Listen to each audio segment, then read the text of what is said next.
Olha só, meus amigos, muita gente está falando ainda desse problema que o Corinthians teve com a Caixa, que reteve parte da premiação do título da Copa do Brasil, mas a verdade é que tem coisas que não são totalmente explicadas, que o público tem que saber, o corintiano principalmente tem que saber o que está acontecendo.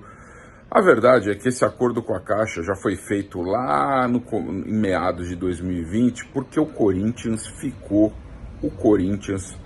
na figura de seus ex-presidentes, esses vilões aí, principalmente o maior vilão da história do Corinthians, que deixou, foi no começo da gestão dele, aliás, do segundo mandato, que deixaram de pagar as parcelas da Caixa. Isso mesmo, o Corinthians ficou cerca de 3 anos e meio, sem pagar um centavo sequer do financiamento do estádio da Neoquímica Arena. Uma vergonha, uma verdadeira vergonha o que esses ex-presidentes fizeram. Começou no maior vilão da história do Corinthians e terminou no mandato de Duílio Monteiro Alves, quando a Caixa, de fato, quis acionar o Corinthians por falta de pagamento de todo esse tempo.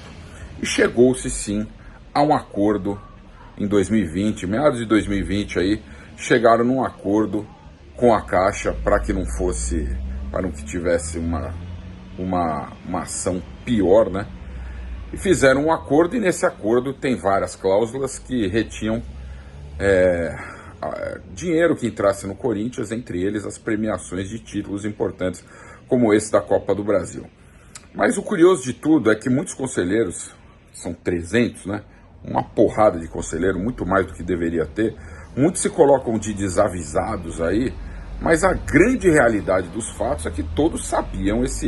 Esse acordo com a Caixa foi amplamente discutido no Conselho.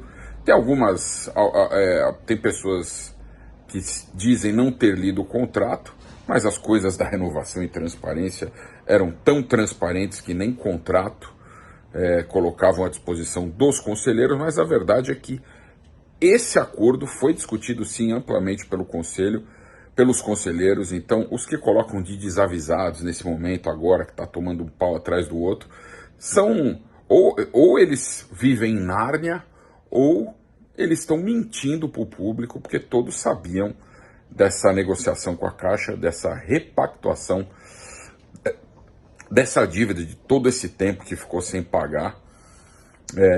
A grande verdade dos fatos é que o Corinthians precisa expulsar os ex-presidentes, e isso eu vou bater nessa tecla arduamente. Os conselheiros aí, o presidente do conselho, Romeu Tuma Júnior, precisa colocar em votação rapidamente, porque é uma história atrás da outra que vem, e sempre os mesmos personagens, sempre os mesmos vilões colocando o Corinthians nas páginas de notícias aí, coisas que a gente não gostaria de saber. O Corinthians precisa oxigenar a sua imagem, precisa trazer confiança para o mercado investidor, publicitário. A gente precisa trazer confiança de novo para o torcedor, e a única, ou pelo menos o principal ponto para que isso aconteça é a expulsão dos ex-presidentes desses últimos do quadro associativo do Corinthians. André Sanches e Duílio Monteiro Alves foram os grandes responsáveis pelo não pagamento do financiamento da Caixa, e com isso estourou essa história agora. Então, vamos agir logo, o Conselho Deliberativo, e vamos expulsar esses caras do Corinthians.